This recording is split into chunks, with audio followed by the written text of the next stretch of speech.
ಪರಂಪರೆ ಯೂಟ್ಯೂಬ್ ಚಾನಲ್ಗೆ ಸ್ವಾಗತ. ನಾನು ನಿಮ್ಮ ಕೃಪಾ. ಇವತ್ತಿನ ವಿಷಯ ಏನು ಅಂತಂದರೆ, ಕಾರ್ತಿಕ ಮಾಸ ಆರಂಭ ಆಗಿದೆ. ಈಗಾಗಲೇ ನಾವು 2ನೇ ಕಾರ್ತಿಕ ಸೋಮವಾರಕ್ಕೆ ಕಾಲಿಡ್ತಾ ಇದ್ದೀವಿ. ಇಂತಹ ಸಂದರ್ಭದಲ್ಲಿ ಕೆಲವೆಲ್ಲ ವಿಶೇಷವಾದಂತಹ ಸಾಧನೆಗೆ ನಮ್ಮ ಜೀವನದಲ್ಲಿ ಹೆಚ್ಚಿನ ಅವಕಾಶ ಇರುತ್ತೆ ಅಂತ ಹೇಳ್ತೀನಿ. ಹಾಗೇನೇ ಯಾರಾದರೂ ನನ್ನ ಚಾನಲ್ನ ಮೊದಲನೇ ಬಾರಿಗೆ ನೋಡ್ತಿದ್ರೆ ದಯವಿಟ್ಟು ಚಾನಲ್ನ ಸಬ್ಸ್ಕ್ರೈಬ್ ಮಾಡಿ, ಲೈಕ್ ಮಾಡಿ, ಶೇರ್ ಮಾಡಿ, ಹಾಗೆ ಕಮೆಂಟ್ ಮಾಡಿ ಅಂತ. ಇವತ್ತಿನ ಮೂಲ ವಿಷಯ ಏನು ಅಂತಂದರೆ, ಯಾರಿಗಾದರೂ ಒಂದು ಮಾಂತ್ರಿಕ ಸಿದ್ಧಿಗಳಾಗಬೇಕು ಅಥವಾ ತಾಂತ್ರಿಕ ಸಿದ್ಧಿಗಳಾಗಬೇಕು, ಅಥವಾ ನಾವು ಸಮಾಜದಲ್ಲಿ ಇನ್ನೊಬ್ಬರಿಗೆ ನಾವು ಒಳಿತನ್ನು ಮಾಡಬೇಕು, ನಾವು ಕಲ್ತಿರುವಂತಹ ವಿದ್ಯೆಯಿಂದ ಅಂತ ಹೇಳಿದಂತಹ ಸಂದರ್ಭದಲ್ಲಿ ನಾವು ಹಲವಾರು ವಿಷಯಗಳನ್ನ ಕ್ರೋಢೀಕರಿಸಿ ಸಮಾಜಕ್ಕೆ ಒಳಿತನ್ನು ಮಾಡೋದರಲ್ಲಿ ನಮಗೆ ಒಂದು ತಾಂತ್ರಿಕ ವಿದ್ಯೆ ಅಥವಾ ಮಾಂತ್ರಿಕ ವಿದ್ಯೆಯು ಸಮೇತ ಹೆಚ್ಚಿನ ರೀತಿಯಲ್ಲಿ ನಮಗೆ ಸಹಾಯವನ್ನು ಮಾಡ್ತದೆ. ಹಾಗಾಗಿ ಯಾರಿಗಾದರೂ ಕಾಳಿಕಾದೇವಿಯ ಸಾಧನೆಯನ್ನು ಮಾಡಿ ಒಂದು ಮಾಂತ್ರಿಕದಲ್ಲಿ ನಾನು ಸಾಧನೆ ಮಾಡಬೇಕು ಅಂತಿದ್ರೆ ಖಂಡಿತವಾಗ್ಲೂ ನನ್ನ ನೇರ ಭೇಟಿಗೆ ಅವಕಾಶ ಇರುತ್ತೆ. ಸೊ ನನ್ನ ವಾಟ್ಸಪ್ ನಂಬರ್ ಬಂದು 7019806595ಗೆ ವಾಟ್ಸಪ್ ಮುಖಾಂತರ ಸಂಪರ್ಕ ಮಾಡಿ. ಆ ನಂತರ ನೀವು ಒಂದು ಸಾಧನೆಗೆ ದಾರಿಯನ್ನು ನೀವು ಮಾಡ್ಕೋಬೋದು ಅಂತ ಹೇಳ್ತೀನಿ ಪ್ರಿಯಕ್ಷಕರೇ. ಯಾಕಂದರೆ ಕಾಳಿಕಾದೇವಿಯನ್ನು ಸಿದ್ಧಿ ಮಾಡ್ಕೊಳ್ಳೋದ್ರಲ್ಲಿ ಸ್ವಲ್ಪ ತೊಂದರೆಗಳು ಇರುತ್ತೆ, ಇಲ್ಲ ಅಂತ ನಾನು ಹೇಳಲ್ಲ. ಯಾಕಂದರೆ ಯಾವುದೇ ಒಂದು ದೈವಿಕ ಶಕ್ತಿಗಳು ನಮ್ಮ ಹತ್ರ ತಾನಾಗಿ ಬರೋದಕ್ಕೂ ನಾವಾಗಿ ಕರೆಯೋದಕ್ಕೆ ತುಂಬ ವ್ಯತ್ಯಾಸಗಳಿರುತ್ತೆ. ಹಾಗೆ ಈ ಸಿದ್ಧಿಯನ್ನು ಮಾಡಿಕೊಳ್ಳುವಂತಹ ಸಾಧಕರಲ್ಲಿ 2 ರೀತಿಯ ಇರುತ್ತೆ. ಅದನ್ನು ನೀವು ಸ್ವಲ್ಪ ಅದು ವೈಯಕ್ತಿಕವಾಗಿ ಬಂದಂತಹ ಸಂದರ್ಭ ಅದು ತುಂಬ ಡೀಪಾಗಿ ನಾನು ಹೇಳ್ಕೊಡ್ತೀನಿ. ಇದು ಸೂಪರ್ಫಿಷಿಯಲ್ ಆಗಿ ಹೇಳ್ತೀನಿ. ಸೊ ಇಲ್ಲಿ ಒಂದು ಹಂತ ಬಂದು ಕೆಳ ಹಂತದ್ದು, ಹಾಗೆ ಮತ್ತೊಂದು ಬಂದು ಮೇಲಿನ ಅಂತಸ್ತು ಅಂತ. ಯಾಕಂದರೆ ಕೆಳ ಹಂತದಲ್ಲಿ ಅಂತ ಹೇಳಿದಂತಹ ಸಂದರ್ಭದಲ್ಲಿ ಆ ಕಾಳಿ ದೇವಿಯನ್ನು ತಮ್ಮ ಯಂತ್ರ, ಮಾಯಾಜಲ, ಮಂತ್ರತಂತ್ರ ಬಳಸಿ ಮೋಸ, ತಂತ್ರ, ಅದರ ಜೊತೆಗೆ ಮಾಟ ಮಾಡಿಸುವಂಥದ್ದು ಅಥವಾ ಇನ್ನೊಬ್ಬರಿಗೆ ಬಾಧೆಗಳನ್ನು ಮಾಡಿಸುವಂಥದ್ದು ಆ ಥರ ಇರುತ್ತೆ. ಆದರೆ ಇಲ್ಲಿ ನಾನು ಹೇಳ್ಕೊಡುವಂಥದ್ದು ಯಾವುದೇ ಕಾರಣಕ್ಕೂ ಇನ್ನೊಬ್ಬರಿಗೆ ತೊಂದರೆಯನ್ನು ಮಾಡುವಂಥದ್ದು ಅಲ್ಲ. ಇಲ್ಲಿ ಬಂದು ಮೇಲು ಸ್ಥಿತಿಯಲ್ಲಿರುವಂತಹ ಒಂದು ಸಿದ್ಧಿಯನ್ನು ಪಡೀಲಿಕ್ಕೆ, ಒಂದು ಮುಕ್ತಿಯನ್ನು ಪಡೆಯೋಕ್ಕೆ, ಶತ್ರುಗಳನ್ನು ದಮನ ಮಾಡಲಿಕ್ಕೆ, ಗೌರವವನ್ನು ಸಂಪಾದನೆ ಮಾಡಲಿಕ್ಕೆ, ತಮ್ಮ ಒಂದು ಏನು ಕಣ್ಣಿಗೆ ಕಾಣದೇ ಇರುವಂತಹ ಒಂದು ಸೂಪರ್ ನ್ಯಾಚುರಲ್ ಎನರ್ಜೀಸ್ ಅಥವಾ ಪ್ಯಾರಾನಾರ್ಮಲ್ ಪವರ್ಸ್ ಅಥವಾ ಭೂತ, ಪ್ರೇತ, ಪಿಶಾಚಿನಿ, ಶಾಕಿನಿ, ಡಾಕಿನಿ ಈ ಥರ ಎಲ್ಲ ಸಮಸ್ಯೆಗಳು ಇದ್ದಂತಹ ಸಂದರ್ಭದಲ್ಲಿ ಅದರಿಂದ ಪರಿಹಾರಗಳನ್ನು ಮಾಡಿಕೊಳ್ಳುವಂಥದ್ದು. ಇದರಿಂದ ನಾವು ಪ್ರತ್ಯಕ್ಷವಾಗಿ ಪರೋಕ್ಷವಾಗಿ ಯಾವ ರೀತಿ ಸಿದ್ಧಿ ಮಾಡ್ಕೋಬೇಕಾಗುತ್ತೆ, ಅಲ್ಲದೆ ನಮ್ಮ ವ್ಯಾಪಾರವನ್ನು ಅಭಿವೃದ್ಧಿ ಯಾವ ಥರ ಮಾಡ್ಕೋಬೇಕಾಗುತ್ತೆ, ಒಂದು ಕೆಲಸದಲ್ಲಿ ಬಡ್ತಿಯನ್ನು ಹೇಗೆ ತಂದ್ಕೋಬೇಕು, ವ್ಯಾಧಿಯಿಂದ ಹೇಗೆ ಗುಣಮುಖರಾಗಿ ನಾವು ಇನ್ನೊಬ್ಬರನ್ನು ಅಂದರೆ ಒಳ್ಳೆ ಜಾಗಕ್ಕೆ ಕರ್ಕೊಂಡು ಹೋಗಬೇಕು, ಇದರ ಬಗ್ಗೆ ಮಾತ್ರ ನಾನು ಹೇಳ್ಕೊಡುವಂಥದ್ದು. ಹಾಗೆ ಯಾವುದೇ ಸಾಧಕನು ಒಂದು ಉತ್ತಮವಾಗಿ ದಯಾಶೀಲನಾಗಿರಬೇಕು, ಹೃದಯವಂತರು ಆಗಿರಬೇಕು, ಸತ್ಯ ಹೇಳುವವರಾಗಿರಬೇಕು, ಜೊತೆಗೆ ಇನ್ನೊಬ್ಬರನ್ನು ವ್ಯಂಗ್ಯ ಮಾಡೋದು, ಅವಹೇಳನ ಮಾಡುವಂಥದ್ದು, ಆಮೇಲೆ ಜೊತೆಗೆ ನಿಮ್ಮಲ್ಲಿ ಕಾಮ, ಕ್ರೋಧ, ಲೋಭ, ಮದ, ಮತ್ಸರ ಇವೇನು 6 ಗುಣಗಳಿದೆ ಅದನ್ನು ಅರಿಷಡ್ವರ್ಗಗಳನ್ನು ನೀವು ಅಂಕೆಯಲ್ಲಿ ಇಟ್ಕೋಬೇಕಾಗುತ್ತೆ. ಜೊತೆಗೆ ಕೆಲವೆಲ್ಲ ಇಂಥದೇ ದಿನ ಇಂಥದೇ ಸಮಯ ಅಂತ ಹೇಳಿ ಅಂಥ ದಿನವೇ ಇಂತಹ ಸಾಧನೆಯನ್ನು ನಾವು ಕೊಡ್ತೀವಿ. ಹಾಗಾಗಿ ಯಾವಾಗ ನೀವು ಸಾಧನೆಯನ್ನು ಸರಿಯಾಗಿ ನಿಮ್ಮದೇ ಆದಂಥ ಅಂದರೆ ಗುರುವಿನ ಮುಖಾಂತರ ಗುರುವಾಗಿ ನಾನು ಹೇಳ್ತಾ ಇದ್ದೀನಿ, ಸರಿಯಾದ ರೀತಿಯಲ್ಲಿ ನೀವು ಸ್ವೀಕಾರ ಮಾಡಿದಂತಹ ಸಂದರ್ಭದಲ್ಲಿ ಖಂಡಿತವಾಗಲೂ ಆ ಕಾಳಿಕಾದೇವಿ ನಿಮಗೆ ಖಂಡಿತವಾಗಿ ಆಶೀರ್ವಾದ ಮಾಡ್ತಾಳೆ. ಕನಸಿನ ರೂಪದಲ್ಲಿ ಬರ್ಬೋದು, ಮಕ್ಕಳ ರೂಪದಲ್ಲಿ ಬರಬಹುದು, ವಯಸ್ಸಾದರ ರೂಪದಲ್ಲಿ ಬರ್ಬೋದು. ಅದು ಒಬ್ಬರೊಬ್ಬರಿಗೆ ಒಂದೊಂದು ರೀತಿಯ ರೂಪದಲ್ಲಿ ಬಂದು ಈ ಪಂಚಭೂತಗಳಲ್ಲಿ ಏನಿದೆ ಆ ಭೂತಗಳನ್ನು ಸಹ ಅವಳು ತಿಳಿಸ್ತಾ ಹೋಗ್ತಾಳೆ. ಯಾಕಂದರೆ ನಾವು ಒಂದು ಈ ಥರ ಸಾಧನೆಗೆ ಇಳಿದಂತಹ ಸಂದರ್ಭದಲ್ಲಿ ನಾವು ಸಾತ್ವಿಕವಾದಂತಹ ರೀತಿಯಲ್ಲೇ ನಾವು ಒಂದು ಸಾಧನೆಯನ್ನು ಮಾಡಬೇಕಾಗುತ್ತೆ. ಯಾಕೆಂದರೆ ಇಂತಹ ಸಾಧಕರಾದೋಗಿ ಬರುವಂಥವರಿಗೆ ನಿಮಗೆ ವಿಶ್ವಾಸ ಇರಬೇಕು, ನಿಷ್ಕಳಂಕವಾದಂತಹ ಹೃದಯ ಇರಬೇಕು, ಹಿಂಜರಿಕೆ ಇರಬಾರ್ದು, ನಿಷ್ಠೆಯಿಂದ ಸಾಧನೆ ಮಾಡಬೇಕು, ಆತ್ಮವಿಶ್ವಾಸ, ನಂಬಿಕೆ, ನಿಮ್ಮ ಮನಸ್ಸು ಏಕಾಗ್ರತೆಯಿಂದ ಕೂಡಿ ಸೂಕ್ಷ್ಮ ಜಾಗೃತ ಅವಸ್ಥೆಗೆ ತಗೊಂಡ್ಕೊಂಡು ಹೋಗಿ ಇದನ್ನು ನೀವು ಮಾಡಿಕೊಳ್ಳುವಂಥದ್ದಾಗಿರುತ್ತೆ. ಹಾಗಾಗಿ ಸಾಧಕನಿಗೆ ಮನೆಗೆ ಯಾರು ಬರ್ತೀರಿ ಅವರಿಗೆ ನಿಮಗೆ ಗುರು ಆಚಾರ್ಯರು ಆದಂತಹ ನಾವುಗಳು ಮಾಡುವಂತಹ ಕ್ರಮಗಳನ್ನು ಸರಿಯಾದ ರೀತಿಯಲ್ಲಿ ಪಾಲಿಸೋದಾದರೆ ಮಾತ್ರ ಬನ್ನಿ ಅಂತ ಹೇಳ್ತೀನಿ. ಯಾಕಂದರೆ ಸಾಧಕನಿಗೆ 3 ವಿಷಯಗಳಲ್ಲಿ ಗಮನದಲ್ಲಿಟ್ಕೋಬೇಕಾಗುತ್ತೆ. ಮೊದಲಿಗೆ ದೇವರಲ್ಲಿ ವಿಶ್ವಾಸ, ನಾವು ದೀಕ್ಷೆ ಕೊಡುವಂತಹ ಗುರುವಿನ ಮೇಲೆ ನಂಬಿಕೆ, ಜೊತೆಗೆ ನೀವು ಮಾಡುವಂತಹ ಕರ್ಮಗಳು, ಎರಡನೇದಾಗಿ ನಿಮ್ಮ ಪಾಪಗಳಿಂದ ನಿಮಗೆ ನಿವೃತ್ತಿ ಮತ್ತು ತ್ಯಾಗಗಳನ್ನು ನೀವು ಸಿದ್ಧರಾಗಿರಬೇಕಾಗುತ್ತೆ. ಯಾಕಂದರೆ ಸಂಸಾರದ ಜೀವನ ಅಂತ ಹೇಳಿದಾಗ ಕೆಲವೆಲ್ಲ ಸಂಸಾರದ ಜೀವನದಲ್ಲಿ ಏಟುಗಳು ಬೀಳುತ್ತೆ. ಅಂತಹ ಸಂದರ್ಭದಲ್ಲಿ ಸರಿಯಾದ ರೀತಿಯಲ್ಲಿ ಸಾಂಸಾರಿಕವಾಗಿ ಇದ್ದುಕೊಂಡು ಈ ವಿದ್ಯೆಯನ್ನು ಸಮೇತ ನಾವು ಕಲಿಬೇಕಾಗುತ್ತೆ. ಜೊತೆಗೆ ಸಾಧಕನು 3 ವಿಷಯಗಳಲ್ಲಿ ಸತ್ಯವಾಗಿ ಪ್ರಾಮಾಣಿಕ ವಿಶಾಲ ಹೃದಯವನ್ನು ಹೊಂದಿರಬೇಕಾಗುತ್ತೆ. ಜೊತೆಗೆ ವಿಶ್ವವನ್ನು ಪ್ರೀತಿಸಬೇಕು, ದಯಾವಂತನಾಗಿರಬೇಕು, ಜೊತೆಗೆ ನೀವು ಅಷ್ಟೇ ಸಹನೆ ಉಳ್ಳವರು ಆಗಿರಬೇಕು. ಯಾಕಂದರೆ ಇಂತಹ ಸಿದ್ಧಿ ಸಾಧನೆಗೆ ಇಳಿದಂತಹ ಸಂದರ್ಭದಲ್ಲಿ ನಮ್ಮ ಜೀವನದಲ್ಲಿ ಹಲವಾರು ತೊಡಕುಗಳು ಉಂಟಾಗುತ್ತೆ. ಅಂದರೆ ತುಂಬ ಡಿಸ್ಟರ್ಬೆನ್ಸ್ ಬರುತ್ತೆ, ಅದನ್ನೆಲ್ಲ ದಾಟಿಕೊಂಡು ಹೋಗಬೇಕಾಗುತ್ತೆ. ಜೊತೆಗೆ ಸಾಧಕರಾದವರು ಈ 3 ವಿಷಯಗಳನ್ನು ಬಿಡಬೇಕಾಗುತ್ತೆ. ಜಿಪುಣತನವನ್ನು ಬಿಡಬೇಕು, ಕ್ರೂರತನ, ಅಲ್ಪತನ ಇವೆಲ್ಲವನ್ನು ಬಿಟ್ಟು ನಾವು ಸೂಕ್ಷ್ಮ ಜಾಗೃತ ಅವಸ್ಥೆಗೆ ಹೋಗಿ ನಾವು ನಮ್ಮ ಒಂದು ಮನಸ್ಸನ್ನು ಕೇಂದ್ರೀಕರಿಸಿಕೊಂಡು ನಾವು ಮಾಡ್ಕೋಬೇಕಾಗುತ್ತೆ.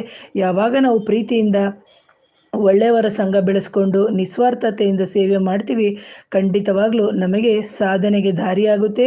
ಜೊತೆಗೆ ನಮಗೆ ನಾವು ಕಲಿಯುವಂಥ ವಿದ್ಯೆ ನಮಗೆ ಒಂದು ಮೈಗೂಡುತ್ತೆ. ಜೊತೆಗೆ ದುಷ್ಟಶಕ್ತಿಗಳ ಒಡನಾಟ ಆಗಿರ್ಬೋದು, ಆ ದುಷ್ಟಶಕ್ತಿಗಳನ್ನು ಯಾವ ರೀತಿ ಓಡಿಸ್ಬೋದು ಇದೆಲ್ಲವೂ ನಿಮಗೆ ಸುಲಭವಾಗಿ ಅಂದರೆ ಆ ತಾಯಿ ಒಲಿಬೇಕು. ಹಾಗೆ ಮಕ್ಕಳಂತೆಯೇ ನಡ್ಕೋಬೇಕಾಗುತ್ತೆ. ಹೆಚ್ಚು ಉದ್ಯೋಗಕ್ಕೆ ಒಳಗಾಗುವಂಥದ್ದು ಮಾಡಬಾರ್ದು.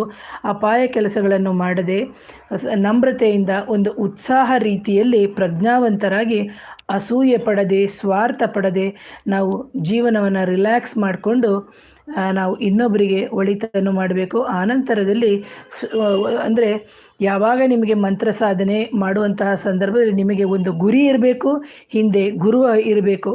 ಯಾರು ಈ ಸಾಧನೆಗೆ ಬರ್ತೀರಿ ಖಂಡಿತವಾಗ್ಲೂ ನಾನು ನಿಮ್ಮ ಹಿಂದೆ ಇರ್ತೀನಿ, ಆದರೆ ನಿಮಗೆ ಗುರಿ ಇದ್ದವರು ಮಾತ್ರ ಬನ್ನಿ ಅಂತ ನೇರವಾಗಿ ಹೇಳ್ತೀನಿ. ಹಾಗೆ ನಿಮ್ಮ ಉದ್ದೇಶ ಸರಿಯಾಗಿರಬೇಕು. ಬರೀ ಹಣ ಒಂದೇ ಅಲ್ಲ, ಸಮಾಜಕ್ಕೆ ಒಳಿತನ್ನು ಮಾಡಬೇಕು. ಅದರ ಜೊತೆಗೆ ಯಾವುದೇ ರೀತಿಯ ಇನ್ನೊಬ್ಬರಿಗೆ ತೊಂದರೆಗಳನ್ನು ಕೊಡದೇ ಇರುವಂತಹ ಒಂದು ಕಾರ್ಯ ಇದ್ದರೆ ಮಾತ್ರ ಬನ್ನಿ ಅಂತ ಹೇಳ್ತೀನಿ. ಯಾಕಂದರೆ ನಿಮ್ಮ ಉದ್ದೇಶ ಸರಿಯಾಗಿದ್ದರೆ ನಿಮಗೆ ಸಾಧನೆಯ ಫಲ ತುಂಬ ಶೀಘ್ರವಾಗಿ ದೊರೆಯುತ್ತೆ ಅಂತ ಹೇಳ್ತೀನಿ. ಹಾಗೆ ಇದರಲ್ಲಿ ನಿಮಗೆ ಆಹಾರ ಹೇಗಿರಬೇಕು, ವಿಹಾರ ಹೇಗಿರಬೇಕು, ಯಾವ ರೀತಿ ನಡ್ಕೋಬೇಕಾಗುತ್ತೆ, ಬ್ರಹ್ಮಚರ್ಯ ಹೇಗಿರಬೇಕು, ಸಾಧನೆ ಹೇಳಿದಾಗ ಸೋಲುಗಳು ಉಂಟಾಗ್ತಾ ಇರ್ತದೆ, ಬೇಕಾದಷ್ಟು ಸೋಲು ಉಂಟಾಗುತ್ತೆ. ಆಗ ಮತ್ತೆ ಮತ್ತೆ ಪ್ರಯತ್ನ ಮಾಡಿ ನಾವು ಖಂಡಿತವಾಗಿ ಯಶಸ್ವಿಯಾಗಿ ಸಾಧನೆಗೆ ಇಳಿಬೇಕಾಗುತ್ತೆ. ಇದರಿಂದ ಯಾವ ರೀತಿ ಉಪಯೋಗಗಳಾಗುತ್ತೆ, ಸಾಧನೆ ಮಾಡಿದ ಮೇಲೆ ಅದರಿಂದ ನಮಗೆ ಉಂಟಾಗುವಂಥ ಫಲ ಏನು, ಜೊತೆಗೆ ನಿಮ್ಮ ಸಾಧನೆಯ ಸಂದರ್ಭದಲ್ಲಿ ತುಂಬ ನಿಮ್ಮ ಜೀವನದಲ್ಲಿ ಹಲವಾರು ಅದ್ಭುತ ಘಟನೆಗಳು ನಡೆಯುತ್ತೆ. ಅದನ್ನು ಕೆಲವೊಂದೊಂದನ್ನು ನೀವು ಎದುರಿಸಬೇಕಾಗುತ್ತೆ. ಹಾಗೆ ಕೆಲವೊಂದೊಂದನ್ನು ತೊಂದರೆಗಳು ಇಲ್ಲದಂತೆ ಆ ತಾಯಿಯು ನಿವಾರಣೆ ಮಾಡ್ತಾಳೆ. ಜೊತೆಗೆ ನಿಮಗೆ ಮನಃಶಾಂತಿಯೂ ಮುಖ್ಯ ಆಗುತ್ತೆ. ಧ್ಯಾನ, ಮಂತ್ರ ಪಠನೆಗಳು, ಹಾಗೆ ನಿಮ್ಮ ಜ್ಞಾನಕ್ಕೆ ಬರುವಂಥದ್ದು ಬರುತ್ತೆ. ಮಾನಸಿಕ ಒತ್ತಡಗಳು, ತೊಂದರೆಗಳಿಂದ ನೀವು ಪರಿಹಾರಕ್ಕೆ ದಾರಿಯನ್ನು ಮಾಡ್ಕೋಬೇಕು. ಅದರ ಜೊತೆಗೆ ನಿಮ್ಮ ಕರ್ಮಕ್ಕೆ ಸಂಬಂಧಪಟ್ಟಂತಹ ನಿಮ್ಮ DNA ಇರುವಂತಹ ದೋಷಗಳು ಏನಿದೆ ಆ ದೋಷಗಳನ್ನು ಪರಿಪೂರ್ಣವಾಗಿ ಮಾಡಿಕೊಂಡಾಗ, ಅಂದರೆ ಶುದ್ಧಿಯನ್ನು ಮಾಡಿಕೊಂಡಾಗ ಖಂಡಿತವಾಗ್ಲೂ ನೀವು ಈ ಸಾಧನೆಗೆ ಇಳಿಬೋದು ಅಂತ ನಾನು ಹೇಳ್ತೀನಿ. ಹಾಗೆ ಇಲ್ಲಿ ಬಂದು ಒಂದು ದೇವರ ಆರಾಧನೆ ಆಗಿರ್ಬೋದು, ಯಾರಿಂದ ಹೇಗೆ ಆರಂಭ ಮಾಡಬೇಕು, ಯಾವ ರೀತಿ ಆರಂಭ ಮಾಡಬೇಕು, ಇವೆಲ್ಲವೂ ತುಂಬ ಮುಖ್ಯವಾಗುತ್ತೆ. ದೇವರ ಆರಾಧನೆಯಲ್ಲಿ ಹೇಗಿರಬೇಕು, ಹಾಗೆ ಈ ದೇವರ ಆರಾಧನೆಯ ಯೋಗಗಳೇನು, ಈ ಯೋಗಗಳಿಂದ ನಾವು ಮತ್ತೆ ಪುನರುತ್ಥಾನ ಹೇಗೆ ಪಡ್ಕೋಬೇಕಾಗುತ್ತೆ, ಅದರ ಜೊತೆಗೆ ನಮ್ಮ ಆಹಾರಗಳೇನು, ವಿಹಾರಗಳೇನು, ಇವೆಲ್ಲವನ್ನು ನಾವು ಕಲಿತ್ಕೊಂಡು ಆ ನಂತರದಲ್ಲಿ ಆ ತಾಯಿಯನ್ನು ಒಲಿಸ್ಕೋಬೇಕಾಗುತ್ತೆ. ಜೊತೆಗೆ ಇದು ಗೃಹಸ್ಥರು ಸಾಧನೆ ಮಾಡ್ಬೋದಂದರೆ ಖಂಡಿತವಾಗ್ಲೂ ಸಾಧನೆ ಮಾಡ್ಬೋದು. ಯಾಕಂದರೆ ಈ ನಮ್ಮಲ್ಲಿ ಬೇಕಾಗಿರೋದು ಎರಡೇ, ಒಂದು ಜಗತ್ತಿಗೆ ಒಳ್ಳೇದು ಮಾಡೋದು, ಇಲ್ಲಾಂದರೆ ನಮಗೆ ನಾವು ಒಳ್ಳೆಯದನ್ನು ಮಾಡ್ಕೊಳ್ಳೋದು. ಇಲ್ಲಿ ನಮಗೆ ನಾವು ಒಳ್ಳೆಯದನ್ನು ಮಾಡ್ಕೋಬೇಕು ಅಂತ ಹೇಳಿದಂತಹ ಸಂದರ್ಭದಲ್ಲೂ ಸಮೇತ ನಾವು ಇದನ್ನು ಏನು ಈ ಕಾಳಿಕಾದೇವಿಯ ಒಂದು ಸಾಧನೆಯನ್ನು ಮಾಡ್ಕೋಬೋದು. ಅದು ಬಿಟ್ಟು ನೀವು ಇನ್ನೊಬ್ಬರ ಸುಖ ಶಾಂತಿ ನೆಮ್ಮದಿಯನ್ನು ಕಂಡು ನೀವು ಇನ್ನೊಬ್ಬರಿಗೆ ಸಮಸ್ಯೆ ಆದಂತಹ ರೀತಿಯಲ್ಲಿ ಆಗ್ತಾ ಇದ್ದಂತಹ ಸಂದರ್ಭದಲ್ಲಿ ಅವರಿಗೂ ಸಮೇತ ಪರಿಹಾರಗಳನ್ನು ನೀವು ಮಾಡಿಕೊಡ್ಬೋದು. ಯಾಕೆಂದರೆ ಜಗತ್ತಿನಲ್ಲಿ ವಿವಿಧ ರೀತಿಯ ಸಾಧನೆಗಳಲ್ಲಿ ಹೆಸರು ಮಾಡಿರೋರಿದ್ದಾರೆ. ಹಾಗಾಗಿ ಯಾವಾಗ ನಾವು ಸ್ವಾರ್ಥ ಬಿಟ್ಟು ಸಾಧನೆಗೆ ದಾರಿಯನ್ನು ನಾವು ಮಾಡ್ಕೋತೀವಿ, ಅಂತಹ ಸಂದರ್ಭದಲ್ಲಿ ನಮಗೆ ಖಂಡಿತವಾಗ್ಲೂ 100% ಯಶಸ್ಸು ಇದ್ದೇ ಇರುತ್ತೆ. ಅಪಮಾನ ಅವಮಾನ ನೋವು ಕಷ್ಟ ಸಂಕಟ ಇವೆಲ್ಲವೂ ಆಗುತ್ತೆ, ಇದು 100% ಸತ್ಯ. ಆನಂತರ ಆ ತಾಯಿ ನಿಮ್ಮನ್ನು ಉನ್ನತ ಸ್ಥಾನದಲ್ಲಿ ಖಂಡಿತವಾಗ್ಲೂ ನೀವು ಸರಿಯಾದ ರೀತಿಯಲ್ಲಿ ನಡ್ಕೊಂಡಿತ್ತು ಆಗಿತ್ತು ಅಂದರೆ ಖಂಡಿತವಾಗ್ಲೂ ನಿಮಗೆ ಉನ್ನತ ಸ್ಥಾನವನ್ನೇ ಕೊಡ್ತಾಳೆ. ಅದು ಬಿಟ್ಟು ನೀವು ಅಡ್ಡದಾರಿಯನ್ನು ಹಿಡಿದು ನಾನು ಬೇಗ ವಿದ್ಯೆಯನ್ನು ಕಲಿಬೇಕು, ನಾನು ಬೇಗ ದುಡ್ಡು ಮಾಡಬೇಕು, ನಾನು ಇನ್ನೊಬ್ಬರು ಓಡ್ತಾ ಇದ್ದಾರೆ ಅವರಿಗೆ ಸರಿಸಮನಾಗಿ ನಾನು ನಿಲ್ಲಬೇಕು, ಅಥವಾ ಅವ್ರು ಯಾರೋ ಬೆಳೀತಾ ಇದ್ದಾರೆ ಅವರಿಗೆ ನಾನು ಮಾಂತ್ರಿಕ ಬಾಧೆಯನ್ನು ಮಾಡಿಸ್ತೀನಿ ಅಥವಾ ಅವರನ್ನು ಕಟ್ಟಾಕ್ತೀನಿ ಅಂತ ಹೇಳಿದ್ರೆ ಖಂಡಿತವಾಗ್ಲೂ ಆ ತಾಯಿ ನಿಮಗೆ ಎಲ್ಲವನ್ನು ಕೊಟ್ಟು ಮತ್ತೆ ನಿಮ್ಮನ್ನು ಅವಳು ಸದೆ ಬಡಿತಾಳೆ ಅಂತ ಹೇಳ್ತೀನಿ. ಹಾಗೆ ಇಂತಹ ಸಂದರ್ಭದಲ್ಲಿ ಮಣಿ ಮಂತ್ರ ಔಷಧಗಳ ಬಗ್ಗೆನೂ ನಾನು ನಿಮಗೆ ತಿಳಿಸ್ಕೊಡ್ತೀನಿ. ಇದು ವೈಯಕ್ತಿಕವಾಗಿರುವಂತಹ ಒಂದು ಸಾಧನೆಗಳಾಗಿರುತ್ತೆ. ಹಾಗಾಗಿ ಇಂತಹ ಒಂದು ಸಾಧನೆಯನ್ನು ಯಾರಾದರೂ ತಗೋಬೇಕು ಅಂತಿದ್ರೆ ಖಂಡಿತವಾಗ್ಲೂ ನೀವು ವೈಯಕ್ತಿಕವಾಗಿಯೇ ವಾಟ್ಸಪ್ ಮುಖಾಂತರ ಅಥವಾ ಕಾಲ್ ಮಾಡಿಬಿಟ್ಟು ನೀವು ಕನ್ಸಲ್ಟೇಷನ್ ಅಂದರೆ ಅಪಾಯಿಂಟ್ಮೆಂಟ್ ಇರುತ್ತೆ, ಅಪಾಯಿಂಟ್ಮೆಂಟನ್ನು ನೀವು ತಗೊಂಡು ಆ ನಂತರ ನೀವು ಬರಬೇಕಾಗುತ್ತೆ. ಇದರಿಂದ ನೀವು ನಿಮ್ಮ ವೈಯಕ್ತಿಕವಾಗಿ ಸಾಧನೆ ಮಾಡಿದಾಗ ನಿಮಗೆ ಯಾವುದೇ ಕಾರಣ ಸಮಸ್ಯೆಗಳಿದ್ದರೂ ನಿವಾರಣೆ ಆಗುತ್ತೆ, ಮನಸ್ಸಿಗೆ ಶಾಂತಿ ಸಿಗುತ್ತೆ. ಗ್ರಹಗಳ ಕಾಟ ಮಾಟ ಮಂತ್ರಗಳ ಕಾಟ ವಿಷಯದಲ್ಲಿ ಏನಾದರೂ ಸಮಸ್ಯೆಗಳಾಗಿದ್ದರೆ ಖಂಡಿತವಾಗ್ಲೂ ಅದು ನಿವಾರಣೆ ಆಗುತ್ತೆ. ಯಾರೇ ನಿಮಗೆ ಮಾಟ ಮಂತ್ರ ತಂತ್ರಗಳನ್ನು ಮಾಡಿದರೂ ಸಮೇತ ಅದು ನಿಮಗೆ ತಟ್ಟೋದಿಲ್ಲ. ಇದಕ್ಕೆ ಹೇಗೆ ನೀವು ಒಂದು ಪ್ರೊಟೆಕ್ಷನ್ನ ಹಾಕೋಬೋದು ಅದನ್ನು ಸಮೇತ ನಾನು ಹೇಳ್ಕೊಡ್ತೀನಿ. ಹಾಗೇನೇ ಯಾರಾದರೂ ವೈರಿಗಳು ಬಂದು ನಮಗೆ ಏನೋ ಮಾಡಿಸಿ ತಂದು ಹಾಕಿದ್ದಾರೆ ಅಂತ ಹೇಳಿದಂಥ ಸಂದರ್ಭದಲ್ಲೂ ಸಮೇತ ಅದರಿಂದ ನಾವು ಹೊರಗಡೆ ನಾವು ಬರೋದನ್ನ ನಾವು ಹೇಳ್ಕೊಡ್ತೀನಿ. ಹಾಗೆ ಇಂತಹ ಒಂದು ಮಾಟ ಮಂತ್ರ ಆದಾಗ ಉತ್ತಮ ರೀತಿಯ ಕಾರ್ಯ ಸಾಧನೆಗೆ ಯಾವ ರೀತಿ ದಾರಿ ಮಾಡಿಕೊಡ್ಬೇಕು ಅನ್ನೋದನ್ನು ಸಮೇತ ಇಲ್ಲಿ ಹೇಳ್ಕೊಡ್ತೀನಿ. ಹಾಗಾಗಿ ಹೇಳ್ತಾ ಹೋದರೆ ತುಂಬ ವಿಷಯಗಳಾಗುತ್ತೆ. ಹಾಗಾಗಿ ಯಾರಿಗಾದರೂ ಇದರ ಬಗ್ಗೆ ಆಸಕ್ತಿ ಇದ್ದು, ಯಾಕಂದರೆ ನಮಗೆ ಪೂರ್ವಾಜಿತದ ಪುಣ್ಯನೂ ಇರಬೇಕು, ಜೊತೆಗೆ ಈ ಜನ್ಮದಲ್ಲೂ ನಿಮಗೆ ಏನೇ ಸಮಸ್ಯೆಗಳು ಬಂದರೂ ಇದನ್ನು ದಾಟಿ ಒಂದು ಗುರುವಿನಂತ ಬಂದು ನೀವು ವಿದ್ಯೆಯನ್ನು ಕಲಿಬೇಕು ಅಂತಂದರೆ ನಿಮಗೂ ಆ ಕೃಪೆ ಇರಬೇಕು ಅಂತಲೇ ಹೇಳ್ತೀನಿ. ಹಾಗಾಗಿ ಯಾರಿಗಾದರೂ ಇದರ ಬಗ್ಗೆ ಆಸಕ್ತಿ ಇದ್ದರೆ ಖಂಡಿತವಾಗಲೂ ನಾನು ಇದರ ವೈಯಕ್ತಿಕವಾಗಿ ಹೇಳ್ಕೊಡ್ತೀನಿ ಅಂತ ಹೇಳ್ತೀನಿ ಪ್ರೇಕ್ಷಕರೇ.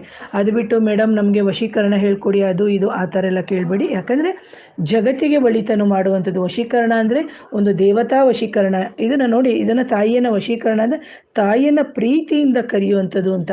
ಹಾಗೆ ಬೇರೆ ಯಾವುದೋ ನಾವು ಹೇಳ್ತೀವಲ್ಲ ವಶೀಕರಣ ಆಕರ್ಷಣ ಸ್ತಂಭನ ವಿದ್ವೇಷಣ ಅದರ ಜೊತೆಗೆ ಮಾರಣ ಉಚ್ಚಾಟನ ಶಾಂತಿಕ್ರಮ ಏನೇನಿದೆ ಅದರಲ್ಲಿ ಯಾವುದು ಬೇಕು ಅದನ್ನು ಮಾತ್ರ ಸೂಕ್ತವಾದಂಥ ವಿದ್ಯೆಯನ್ನು ಮಾತ್ರ ಹೇಳ್ಕೊಡ್ತೀನಿ ಅಂತ ಹೇಳ್ತೀನಿ.